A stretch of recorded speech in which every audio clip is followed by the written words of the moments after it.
Welcome to another broadcast of I Have a Testimony. I'm your host, Brother Willie Muhammad. God came to us to seek and to save that which was lost. He raised a man from among us. He, the Honorable Elijah Muhammad, laid the foundation.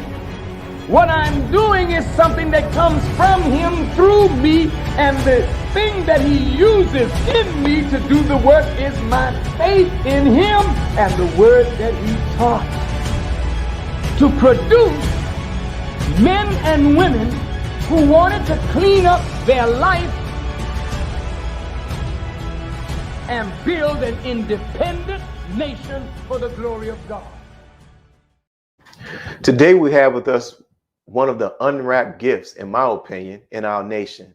Our brother's a hard worker who knows how to get things done.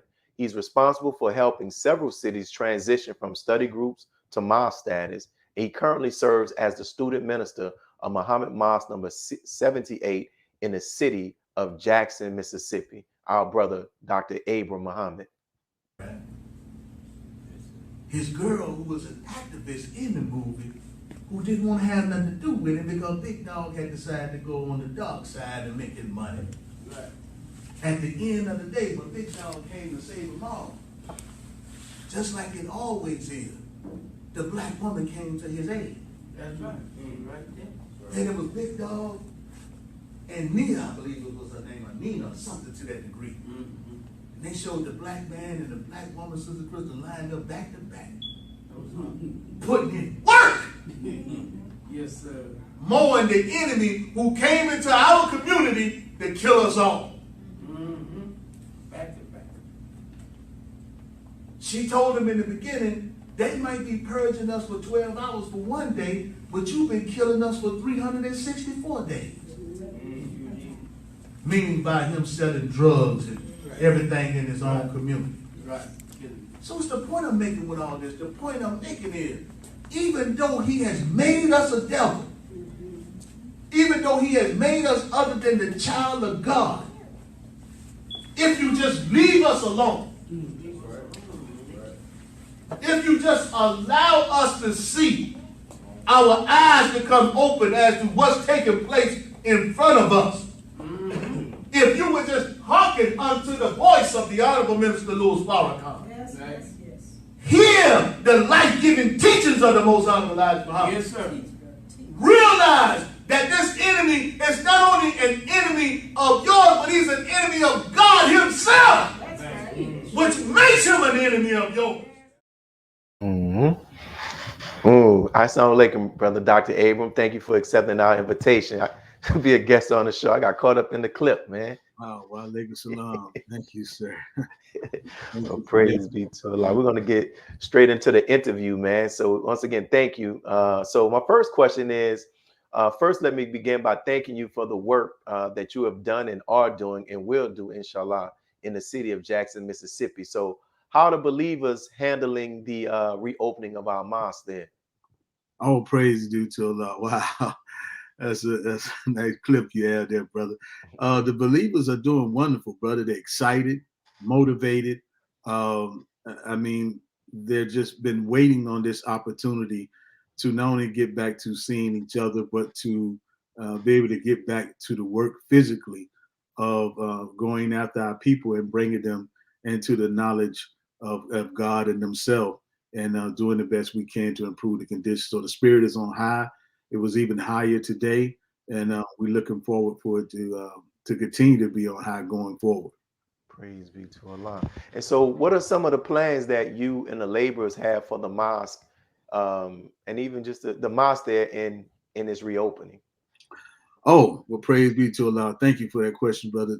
One of the main things that we pledge to do individually first, and when I say individual, I mean as a collective group, as a laboring body, is we pledge to study more together. And we plan to not only study more, but pray more together, and be the best vessel we can to tolerate more, to be more humble, and to be more of a servant. We feel that those are the necessary ingredients that needs to take place before we can implement any of the other things that we want to do, like an MUI here, because we know that there are several citizens here in the city that are looking for another alternative measure of education outside of the public school system that we're currently in, a conflict resolution center in which you have been instrumental in help laying the blueprint on how we go about doing that, and we'll be reaching out more to you on that. But more of the personal thing to me that we want to tackle on is dealing with some of the blight and homelessness that exists in the city. In my conversation with some of the brothers and sisters that find themselves in that particular type of situation, most are very educated. Some had well-paying jobs and just fell on hard times, had family situations and things of that nature. So I'm looking to work. We're looking to work with several businesses and entities that are here to gather up some of the hotel places that are no longer in business as they are, but the structure is still there, to see what we may be able to do to help in that effort, and as well as transitional houses for brothers and sisters that are coming home from the P-Now institution. That's good, man. And may Allah bless you all in those efforts. And we open up talking about your work there in Jackson, Mississippi. You also Jackson, Mississippi has been in the headlines recently, partially due to our brother being there, the prime time Deion Sanders, right, for accepting the job to be the head coach of Jackson State University. So, from your perspective, how has his is a two-part question. How has he improved just the overall atmosphere there in Jackson, Mississippi, and at JSU? And then the second part is, how do you think what he's doing is also helping to improve just the larger HBCUs? Very good question.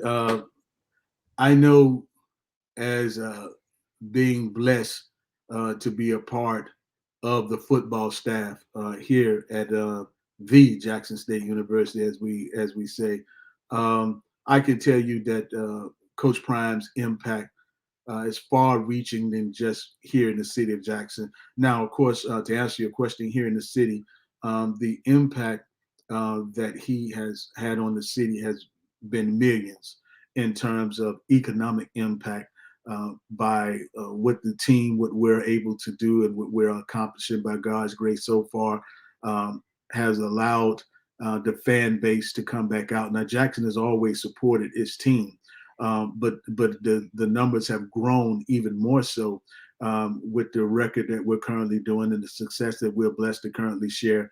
So as you may or may not know, Jackson State leads the FCS in attendance. We have an average attendance of 37,000 or more. For the past two games, we've cleared over 60,000 for both. So, and his impact from an economic standpoint is being far-reaching on that end. And even for away games, you have more people coming to see us play, to one, see him, two, to see if the hype is all about our players as good as they're saying that they are, and three, to see the sonic boom of the South, to see that band. So his impact has been far-reaching from an economic standpoint. But I can tell you, though, if I may take a moment, that just from his presence and what he demands of those of us on staff with him and the players, it's just perfection. And he demands for us to do and be what we say we're going to be. He's more concerned about each player graduating. In fact, he said that he wants to be the first team to have 100% graduation. He's more concerned about his players graduating than they are necessarily playing football, about their conducts and characters. He's spoken several times about the crime in the city and what we can do to help eradicate that to the best of our ability. To that standpoint, he's committed to getting more players into the NFL from HBCUs by bringing that exposure from his platform that he's blessed to have. I mean, let's face it, we have a coach that is on nationwide commercial with Nick Saban, Coach Saban. And I mean, you have larger universities that can't boast of that from their coach. So his platform is far-reaching, and he wants to impact HBCUs in such a way to where it brings that attention. Keep in mind, this is a man who prior to COVID was about to put on the first HBCU NFL combine in the history, strictly for HBCU players. And so I believe that's something that he's still looking to do so he can bring that impact back. But he's just a good God-fearing man that cares about all aspects of Jackson State, every sport. He helps in recruiting in all of those. And he's just bought into the whole city and the whole culture of the great state of Mississippi. Wow, man, beautiful. Because you just highlighted some stuff like, you were talking about him having a desire to graduate 100% of the students who are part of the team there. And you see, and that's the many things that he's doing, man. And he's setting the standard, brother, like for that Black excellence, and is inspiring other HBCUs as well. Oh, yes, sir. Yes, sir. He's and he takes pride in that. And I know there's a lot of talk about him, going to other universities or something like that. And that could be something in play down the line. But he's a man that is committed to highlighting the excellence of HBCU, because he firmly understands that before we had a place to go anywhere else, we had just our HBCUs, and he wants to make sure that the pride is there and that the talent is recognized. But more importantly, he cares about the education. I've witnessed this man stop practice to just talk about our conduct in the classroom and graduating and going on to establish businesses and bringing back to the community to make it greater. So he's bought into that whole mindset that we have, that we share in the nation. And he's using his platform to doing so by reaching out to those of us that are around him to do the same thing. Wow, praise be to Allah. All right, we're coming up on our first break, my brother. And so we're going to pause to hear from some announcements from our sponsors. And then we'll be back with our brother, Dr. Abram Muhammad. Make sure you hit the subscription button. Make sure you also invite others to hear the next portion of this interview. Peace. Be a part of the force that powers truth in journalism. Your support helps us to highlight solutions for a brighter tomorrow. Go to nnvnews.com/donate.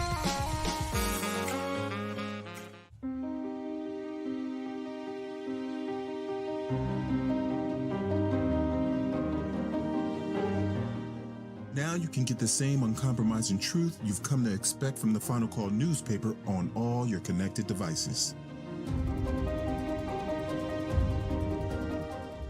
Subscribe to the Final Call Digital Edition today. Go to subscribe.finalcalldigital.com.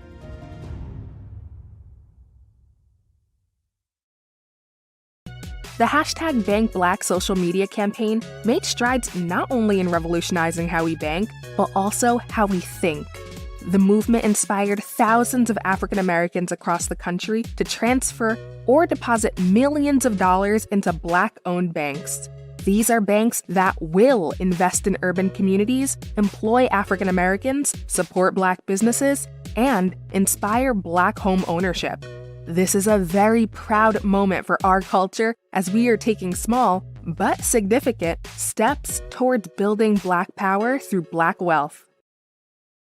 Please share your thoughts with us in the comment section below. Follow us on social media at NNV News, and please subscribe to our YouTube channel at National Network View. I am Anissa Muhammad with nnvnews.com.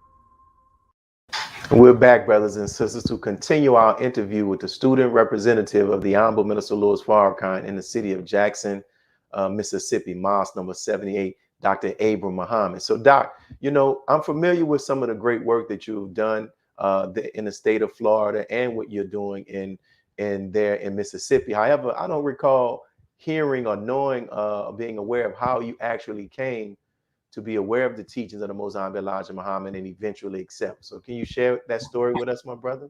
Oh, wow. That's a good question from this. It started while I was on active duty in the United States Marine Corps. Um, wow, you're taking me back on that. I was in the barracks, and there was a brother who went by the name of Justice Allah. He was a 5%er. And he went throughout the barracks and he called for all of the brothers to come down in the gym. If you were a black man, he wanted you to come down to the gym. And so I'm like, man, why would Justice want us to come down here?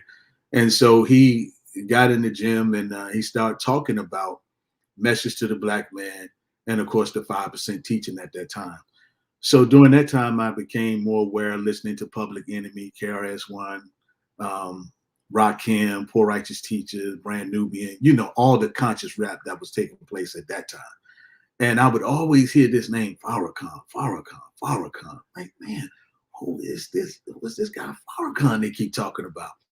And so during my time in the, while in the Marine Corps, Justice would always say, hey, listen, because I had became a 5% at that time. Fast forward a little bit, Justice had said, hey, this brother Farrakhan, man, when if he gives a word on something, we're gonna move out. We're gonna make it happen. We're gonna do whatever he asks us to do.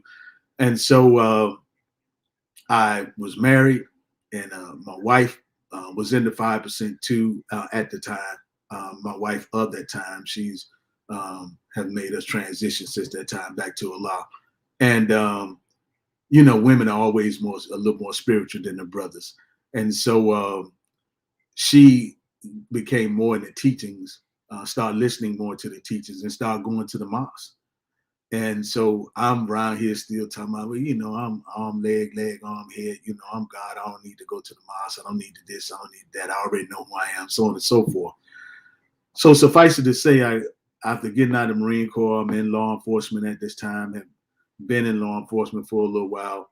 And while in there, certain situations and circumstances came up that caused me to really have to call on something other than myself. So I started going to the mosque with my wife, and the minister of the mosque at that time, Brother Minister Louis Muhammad, who became my first minister, would always court me, man. He just took his time, nurtured me. He made me a friend, something that you and I have always talked about before. Instead of trying to make a convert, made a friend. And so in doing so, I accept and came on into the teachings, and it had a lot to do with my former wife at that time, with her steadfastness, inviting me out, bringing me in. So I came into the teachings that way. Later on, while still on the police force, I found myself in a situation where I was possibly would have to take the life of another black man. And under the circumstances, it wasn't one that would have merited me to necessarily do so. And it called me into question as to whether I still wanted to stay in that atmosphere or still remain to be a law enforcement officer at that time. And so I became more engrossed in the teachings, accepted more of the teachings. And of course, being under the regional minister there at that time in the Mid-Atlantic, Brother Minister Kadir, him just being around an example along with Brother Jerry, just really rooted my faith into this. And so I just came in, and it's been 23 years later. Praise be to Allah. We know you're serving in the capacity of the student minister. So how did that come about when your first entrance into the ministry within the Nation of Islam? Through the same people, to be honest with you. I started out as a protocol, and then moved into the secretary position, and then became Brother Minister Jerry's captain at that time. And he had received assignment to go to Norfolk, Virginia, to head the study group there. And so in doing so, Brother Minister Kadir left me in charge of the study group in Virginia and Petersburg, which was under Mosque number 24, Richmond at the time. And so it came that way. But he and I attended seminary school together. I love him so much as my minister that when he embarked upon going to seminary school, I was like, well, I'm your student captain. I got to be there with you, brother. So I'm gonna go with you. And Honorable Muhammad said that you can't be successful unless you speak the language of the people, and the language of the people is rooted in the scripture. So we need to learn more about that, you know.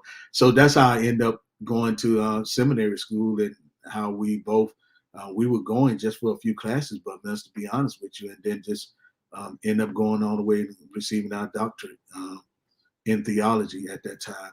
So that's how the whole ministry came about, was through that appointment, through that study. And it's been 16 and a half years now. Oh, wow, beautiful, man. And if you can take a moment, because you were also, you worked there in Pensacola, Florida, right? So Yes, sir. share some of the work there and what you were able to accomplish and how you ended up in Jackson, Mississippi. Yes, sir. Well, I ended up in Florida, back in Florida, which was where I was born and raised. And I moved back there to help take care of my mother. And it was just myself to do so. My older brother lived out in California, and he wasn't able to move around at the time. And then a family situation was as itself to where I was able to move at that time. So I moved back to take care of her. And in doing so, the study group that was there, we had about 7 to 10 believers at that time. And Brother Rasul, who was the regional minister at that time, he and I was in communication, and I was working my way back into the ministry at that time. We went through some family situation and went through some things to where I had to fall back. Some things my own hand had wrought that you've heard me talk about before. And I'm not ashamed to talk about that, because I like telling people how down is not out, and how if you repent on certain things and believe and make a change, Allah can raise you even beyond where you were. And I'm telling you, brother minister, that transition, it was a time where it was like, oh no, he'll never be able to mount to anything. You know how the naysayers are. He'll never be able to mount to anything. He'll never be able to teach again. He'll never be able to do none of these things. And so I shared with Brother Rasul. I said, Brother Rasul, if you give me the opportunity, I promise you, I'll work so hard, I'll give you a mosque in under 2 years. And so he worked hard and got me back in working. And in doing so, brother, we were blessed to go from 10 to 47, turn in the charter.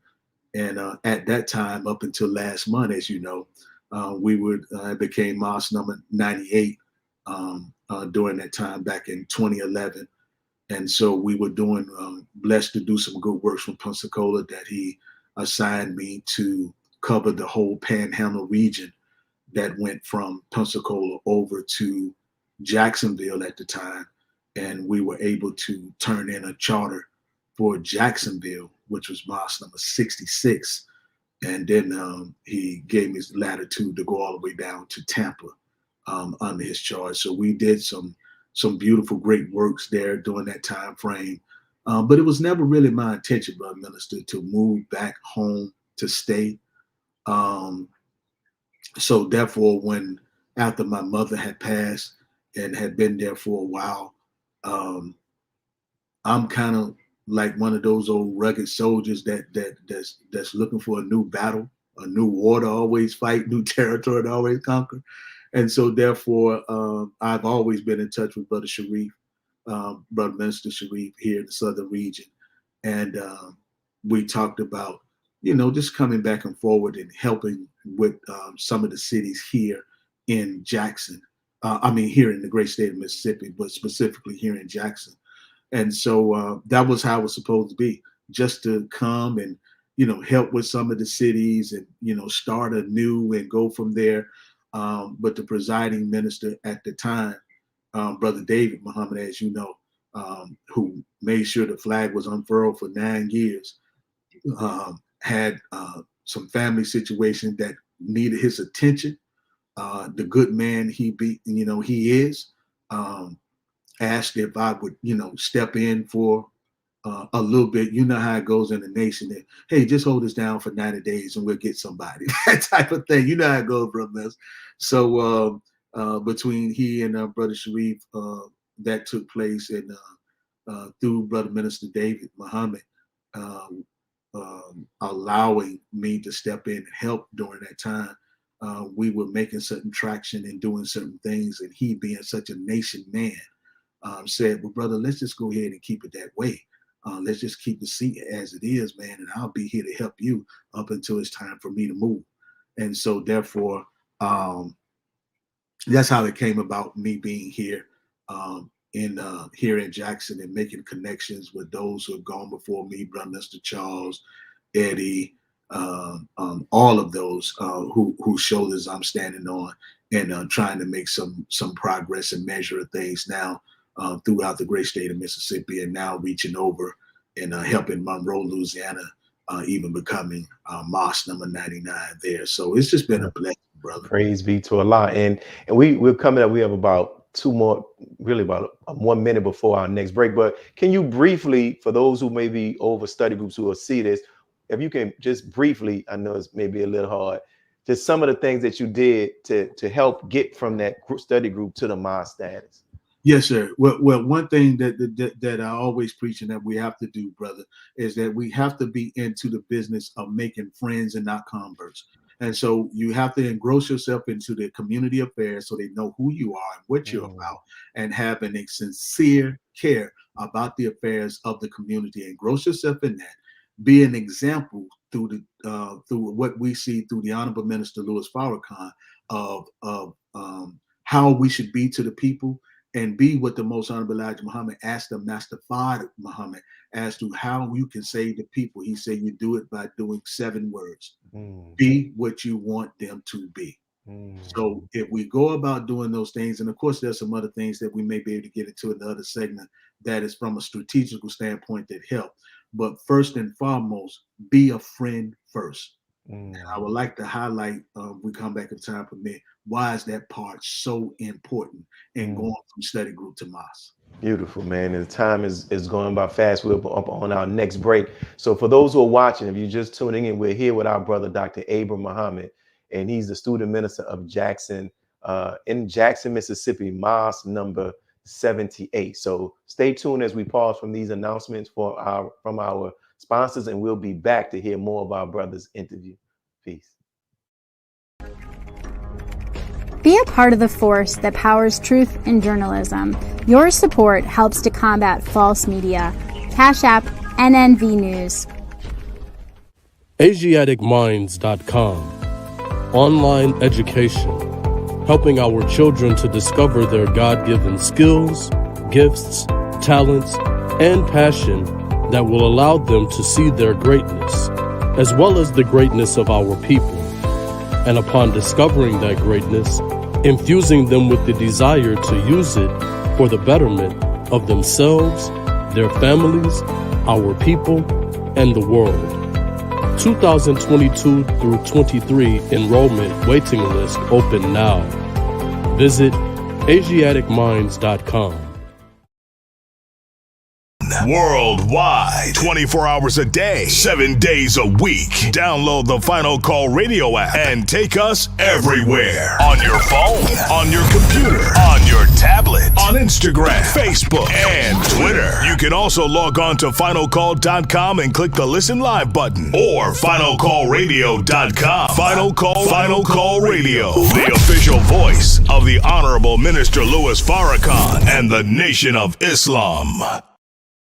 Thank you for tuning in to NNV News. Please share your thoughts with us in the comments section below. Follow us on social media at NNV News, and please subscribe to our YouTube channel, National Network View. This is Clifton Muhammad with NNVnews.com.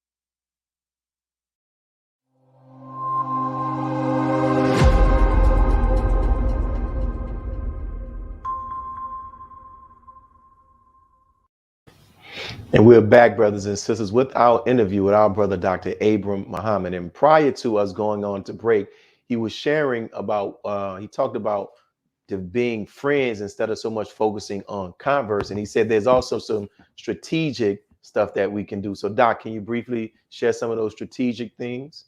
Yes, sir. Just very quickly, I like to have what Allah's blessed me to institute what's called the 85-3 method. And that's when you take certain portions of the neighborhood and you make sure that you reach 85% of a particular block at least 3 times before you move on to the next block. What we have found is that oftentimes we have the reputation of we'll come around whenever we need something or want something or trying to convey something one time. But people, in particular, our people love consistency. And I found that the consistency using the 85-3 rule, that people become more familiar with us, more attracted to us, and more apt to come out and hear what it is that we have to say. So that's one measure. And as you heard me say before, go into the barbershops and the beauty salons and just sit down and listen and have a conversation with people and be able to find a way to bring in the teachings of the Most Honorable Elijah Muhammad as taught by the Honorable Louis Farrakhan into those type of conversations. But more importantly, be a friend. Everywhere we look, we hear how important a friend is. When somebody is lonely, not feeling well, or doesn't seem to have anybody to talk to, nobody asks, what's wrong? Don't you have any brothers or sisters or cousins? They always ask, do you have a friend? And in the church, and we always say, what a friend we have in Jesus. Even Allah in the person of Master Fard Muhammad promised us friendships in all walk of life. Love has no greater love than this, than the one that would give his life for a friend. God referred to Abraham as a friend. So this friendship, in the fraternity I belong to, we believe friendship is essential to the soul. So there's something about being a friend that is more important than trying to necessarily convert someone into something, when the Holy Quran teaches us that only Allah deals with conversion of the heart. Our job is to make a friend. And when you're with a friend, a person wants to be around their friend. They like to be like their friend. They like to emulate their friend. So if we're being a true friend, then the conversion will come about just from our very nature of what we do to be around them. In gross and simple community affairs, 85-3 rule, and more importantly, be a friend. Be a friend. Beautiful, man. I like it. Very simple, straight to the point, and practical.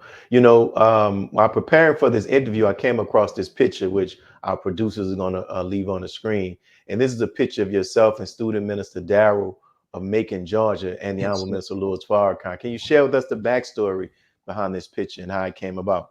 It's my main man, Big D, brother Student Minister Darrell Muhammad at Maker. Yeah, this is when we were at Holy Day of Atonement in Atlanta, Georgia, and this was the Sunday, the very next day, and Brother Darrell and I was downstairs in the lobby, and Brother Sharif called us on the phone, and you know how Brother Sharif could be. Some lady, what you doing, soldier? We right here, brother. Come upstairs right now. Gotta come right now. Come right now. Yes, sir. We don't know what we're coming for, right? So we get upstairs and we meet him outside of the elevator, and he tell us, hey, listen, got a chance for you to see the Honorable Louis Farrakhan. Now you go in, don't hold him up. Hear what the leader got to say, and then we get on out. Yes, sir, Bro Reed. So we get ready, we walk inside, and I tell you, brother, to this very day, his words resonate, man. Went through, checked, and had my shoes off and went through, check and everything. And I turned the corner, and for the Honorable Louis Farrakhan to say,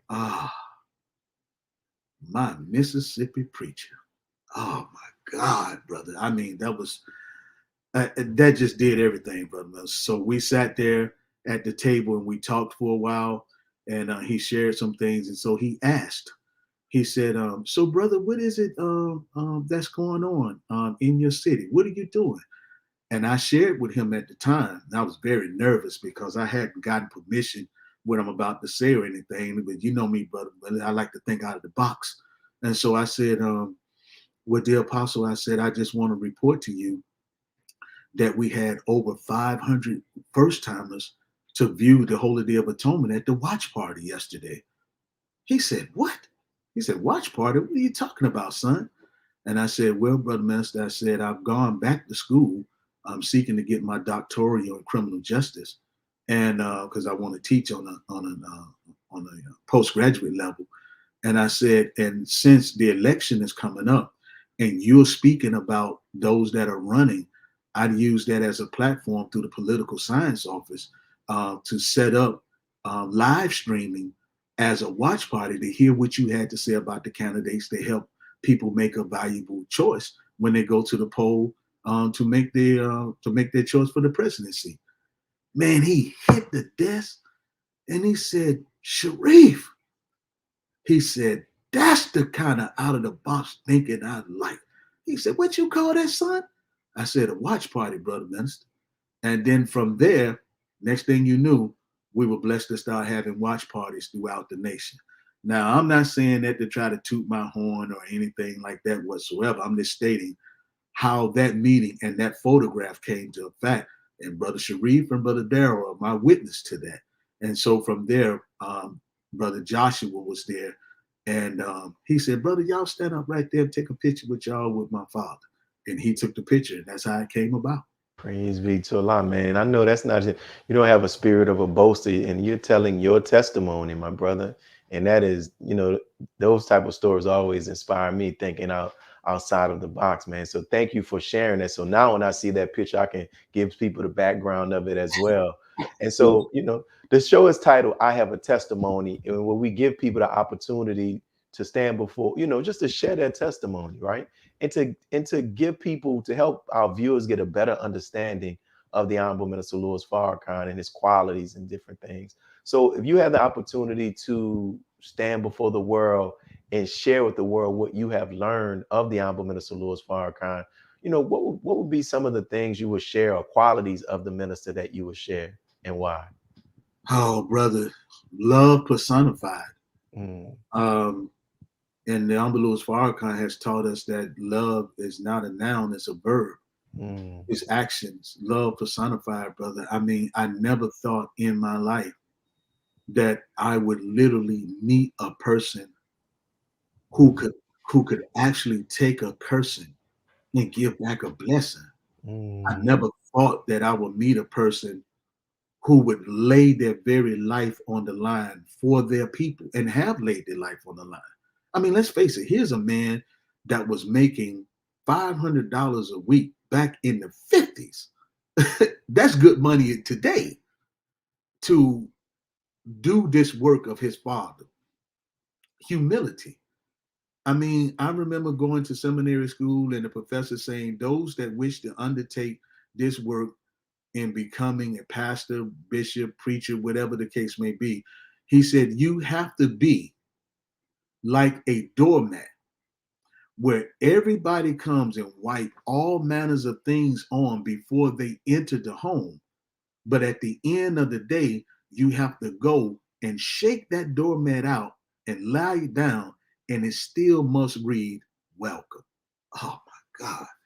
That stuck with me, man. And the Honorable Minister Louis Farrakhan is exactly that. Personification of humility, love. But to me, as a military man, he's also one who personifies a perfect love, casts out fear. For this man to operate the way that he does in the midst of the greatest enemy that has ever existed on the planet, the strongest army that has ever existed on the planet, in opposition to the strongest enemy, to God himself, and be unwavering to the teachings of the Most Honorable Elijah Muhammad, and don't draw men to him, but keep us focused on the mindset of God. What manner of man is this?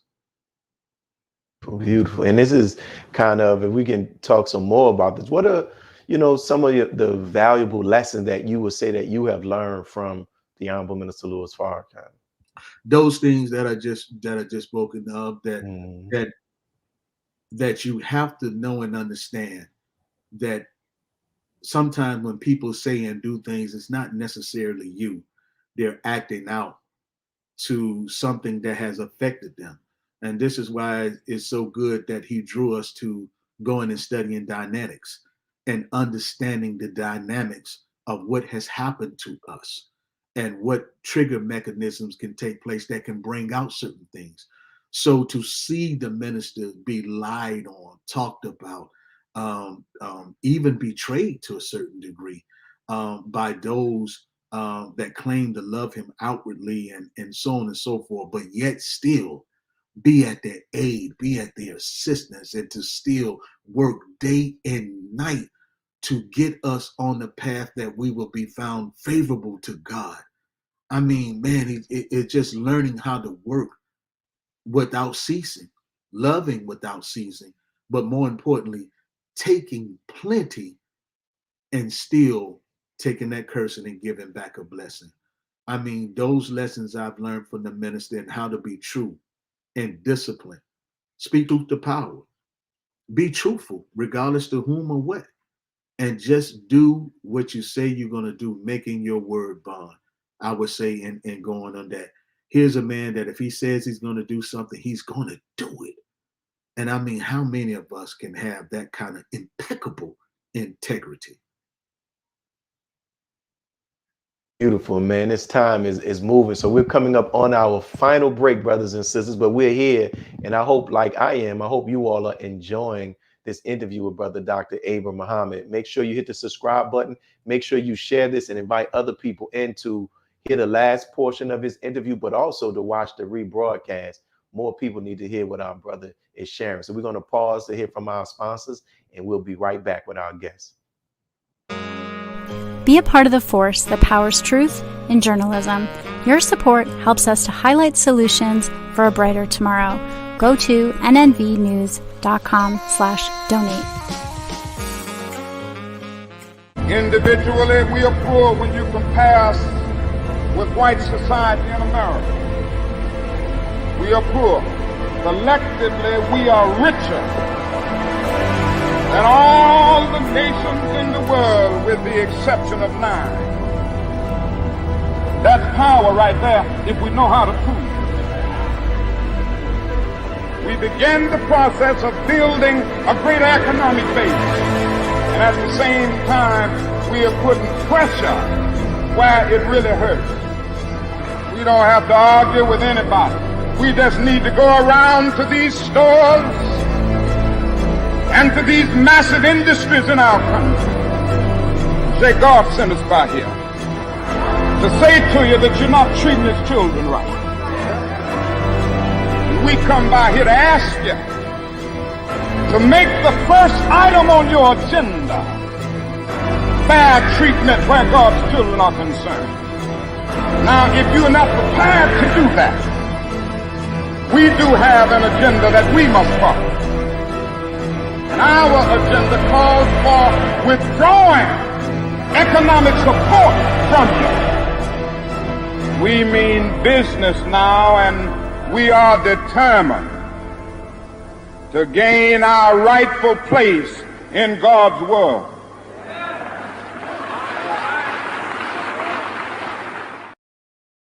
AsiaticMinds.com. Online education, helping our children to discover their God-given skills, gifts, talents, and passion that will allow them to see their greatness, as well as the greatness of our people. And upon discovering that greatness, infusing them with the desire to use it for the betterment of themselves, their families, our people, and the world. 2022 through 23 enrollment waiting list open now. Visit AsiaticMinds.com. Please share your thoughts with us in the comment section below. Follow us on social media at NNV News, and please subscribe to our YouTube channel at National Network View. I am Anissa Muhammad with NNVnews.com.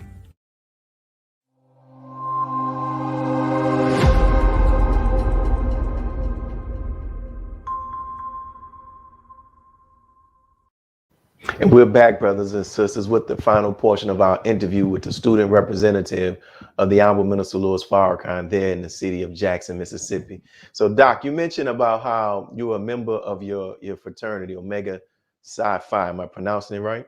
Yes, sir. So what made you choose that fraternity over the others that exist? Well, brother, a lot of it had to do with my upbringing as a young man coming up. I always saw the men of Omega doing work throughout the community, taking time with us younger brothers and just making sure that we did things right, decent, and in order. I just always saw them around. But the four cardinal principles always stood out to me: manhood, scholarship, perseverance, and uplift. Were those things that just touched and resonated to me. And so it was an easy choice for me in terms of seeing where I thought I best fitted in and where I better could serve, and how the fraternity could better serve me as well. So that's how my choice came about back in the early 90s. I didn't get a chance to complete because, as I stated, I was active duty in the military at the time. So I had to come offline in order to go over to the Gulf Wars, but have over in the recent years have come back to finish the process. Praise be to Allah. And we see that the Honorable Minister Louis Farrakhan was accepted as a member of this great fraternity as well. What do you see as the significance of him being accepted as such? And if you could talk about just the words he shared to the members. Yes, sir. It immediately what came to mind is what the Honorable Minister Louis Farrakhan said, that the Most Honorable Elijah Muhammad told him, is that all the things that he's wanted and may have given up in order to do this work, that he would receive them. And being an Omega man was one of those things. And so to be the recipient of the founder's robe, which is the picture you just showed there, and to be voted unanimously to receive it as such, it just speaks volumes as to his membership into the fraternity. In this particular picture you have here, you see the Grand Bachelors and our regional minister there giving him his certificate and the bachelor's ring and the sweater and all the other items that you see right there. But also it's important to remember that the minister said during that time that he's all of the Greek alphabets. He's all of the fraternities and the sororities put together. Although Omega is his home and Omega is where he's registered as a member, but he is all of them when we understand it. And that's what's so beautiful about what I'm learning about him in this work, as far as where Omega is concerned, is the reason for the Divine Nine, which consists of all five fraternities and all and the four sororities. It is exactly that. We should be working in harmony together. It's like an army. It's like a military. You have the Air Force, Navy, Army, Marine, and Coast Guard. They all have their particular pride for their particular organization, but they all have various functions in order to carry out the same mission. And the overall mission is to win whatever it is that they're engaged in. And so therefore, that's why it is so vitally important for us to remember what it is that the minister was speaking of in terms of him saying that he's all of them, because this is how all of us can come together and work for the benefit of our people, because that's what it was designed for. The fraternities and sorority came about for us to have a network to be able to make things happen, especially during the times when these organizations came about. But it was for the betterment and the benefit of us uplifting and carrying forth the progress of our communities. And so that's something that we have to get back to, is bringing back the Divine Nine, working in harmony together for the betterment of our people and for our communities. So I was blessed, again, like I said, once again, it's not trying to brag, but a thought came to me. I said, wow, I know within the nation, we have members that are in fraternities and sororities. Why don't we gather those members together within the nation and have us to come back and go to our various chapters and be good influence, and have us to remind us of what it is that the founders of our particular organizations had us to come back to do. So I reached out to the West Coast Regional Minister, formerly Brother Tony, Brother Abdul Malik, and asked him, would he use his platform to help me organize us within the Nation of Islam, bringing back the fraternities and sororities within the nation. So for the third year, we've been blessed to create the NOI Pan Atlantic Council, where we have over 200 members of those of us in the Nation of Islam from various fraternities and sororities, where we're coming together, not only just give in the Savior's Day gift effort, but we're planning and strategizing as we speak to put together something that you're going to be very proud to see members of the Nation of Islam who belong to the various fraternities and sororities come together to show that we heard what the Honorable Minister Louis Farrakhan said. Go back to our various organizations, uplift our organization, and remind them of the cardinal principles that we were founded on. You kind of touched on, that was one of my kind of my next questions, but I'll still ask it because I believe it'll probably draw some more out of you, not just expand it. So, are there ways like such groups as like us, the Nation of Islam, or any other Black organization that we could pair up with fraternities and sororities and for the benefit of our people? Like what are some examples of how we can do that from your perspective? Thank you. And that's right there on the campus of VI Love, brother. I know that backdrop right there. Plus I know brother to the right. Yes, sir. Well, the teachings of the Most Honorable Elijah Muhammad, to me, should be the placenta in which all of the other good intentions should be filtered through in order to bring about a better product of what it is that we're trying to achieve. We all have the same common goal, and that is for the advancement of our people. It's just that we believe 2 and 5 make 7. This organization believes 3 and 4 make 7. One believes 0 and 7 make 7, and 1 and 6 make 7. But the common goal is 7. So what we have to do is stop worrying about who's in charge, who brings about the idea, who's going to be the spokesperson, and focus on what is the overall goal and mission, and who's best at that particular time for that particular mission that we're trying to accomplish. It's best to be out front to serve and bring forth that mission and bring us all together in harmony to do so. But it goes back again. If we don't come in the spirit of being friends first, if we don't go in the spirit of being a servant first, if we don't go in the spirit of realizing that collectively we have the answers, but not individually we have all the answers, we can do the necessary work that needs to be done. Beautiful, man, beautiful. And we're getting close to the end of this broadcast. And I want to ask this question as we get ready to close. I would like to give you the opportunity to share anything you may have wanted to share, that you didn't get the opportunity to share because maybe I didn't ask the questions. Is there anything else you want to share? Oh, praise be to Allah. I just first and foremost want to thank you, brother, for this opportunity to be given this platform, to have this interview. You have always been a brother Willie, that has always just shown love. I mean, you really have, brother. You are such a good, loving brother, man. It's just that nothing but good thoughts come to mind whenever your name is mentioned. And I want to thank you for that, and thank you for the hard work that you're doing here.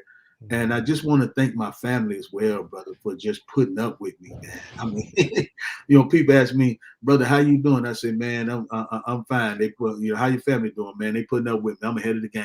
You know what I mean? I just want to thank them, brother, because without my family love and support, I wouldn't be able to do this work the way I'm trying to do it.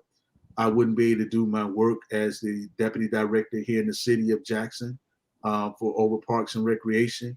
And I certainly wouldn't be able to do the work within the Pan Atlantic Council for the city of Jackson. I serve as the chaplain for the metro area, and for the position that I serve in with Jackson State University football team. And it's all because of the base that I have with my love and support of the family and the believers here who support me in the effort and realizing that I'm just trying to make friends.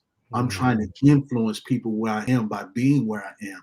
And I firmly believe, brother, that wherever you work at, to show a measure of your humility, if you don't know the name of the person that keeps the building clean, keeps your office space clean, but you know the name of the CEO of that building, I would say that we need to look and measure ourselves. because I know the name of the person that keeps my office clean, that keeps the building clean. We have conversation, we talk, because I really am concerned about everybody that is in my spirit, because I'm trying to do my best to follow my teacher. So I thank Allah for my regional ministers who have taught me a lot, Brother Minister Abdul Qadir Muhammad, Brother Rasul Muhammad, and my current regional minister, Brother Abdul Sharif Muhammad. From Brother Qadir, I learned how to administrate in this work. From Brother Rasul, I learned how to pastor in this work. And from Brother Regional Minister Sharif, I'm learning how to work this work. And I want to thank, of course, the Honorable Minister Louis Farrakhan for giving me the opportunity to attempt to represent him to the people. I don't know what I've done in life to find myself in this position in which I feel I'm nowhere near worthy to even try to articulate or regurgitate the words that he's given us and the teaching he's given us. But I thank him for seeing benefit in me, for allowing me to serve in this army in the position in which I'm serving in. So I'm just thankful, brother. While we're going through this Thanksgiving season, I'm just thankful for all of these things. Praise be to Allah. And Allah, it says in the Quran how Allah loves he doesn't like the ungrateful. So we know that he loves those who are grateful.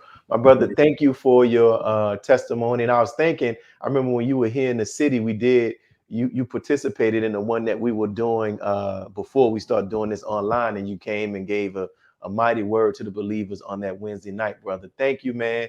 Your inspiration, you're always on my mind. I be like, I keep in contact with people on social media. I'm like, I ain't see brother Abram. Well, let me send him a text, man. So appreciate man, it. keep working, brother. Keep working, man. Thank you for the assistance that you provided to our brothers and sisters there in the city of Monroe, man. May Allah continue to bless you, and we'll be talking, inshallah. And I want to thank your regional minister, brother Abdul Halim, for allowing me to serve in there, and of course our West Coast regional minister, brother Minister Malik, for helping me with this, brother. So just thank you, brother. We love you, brother. Y'all keep up the great work there in New Orleans. We love you, brother Minister Willie, and we can't wait to get you over here soon to rock it down here in the great state of Mississippi, brother. Same here, brother. May Allah continue to bless you and your family. Yes, welcome. Wa alaikum salam. And for those also, we want to extend our gratitude for you all who are tuning in today, watching this live on social media, Facebook, YouTube, or even on the NNV website. And we also want to thank those who are watching this, that you are catching it rebroadcast. Continue to share this, continue to tell other people about this I Have a Testimony, because we have some great guests coming up, inshallah, in these next coming Sundays, brothers and sisters. So thank you. This is your brother Willie Muhammad with I Have a Testimony on NNV, National News Network View. Peace. Home and study. See, many of you don't study your religion. And you think you're going to attain something without study. But if you believe in something, you need to study it so you can become proficient in what you do. Now watch this. God came to us to seek and to save that which was lost. He raised a man from among us. He, the Honorable Elijah Muhammad, laid the foundation. What I'm doing is something that comes from him through me, and the thing that he uses in me to do the work is my faith in him and the word that he taught. To produce men and women who wanted to clean up their life and build an independent nation for the glory of God.